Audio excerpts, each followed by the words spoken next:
The next recipe, I want to caution you again. Again, we're not doctors, and this is not medical advice. These are just some quick recipes that we've noticed during our Kyusho studies of inflicting dysfunction on the body, how to remedy it. And it works if you're just experiencing it without taking a Kyusho class as well.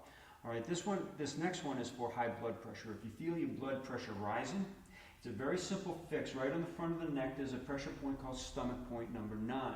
You just lightly stroke down the whole muscle, and that will lower the blood pressure. You'll feel yourself calming down, get rid of some of the stress and anxiety. Now from there, if you want to add any of these further recipes that we were doing earlier with the heart point number 3, or the large intestine 10, or the lung number 11, or even the heart point number 9, feel free. It's not going to hurt you. It's just a very simple way to calm down the blood pressure and that feeling of anxiety.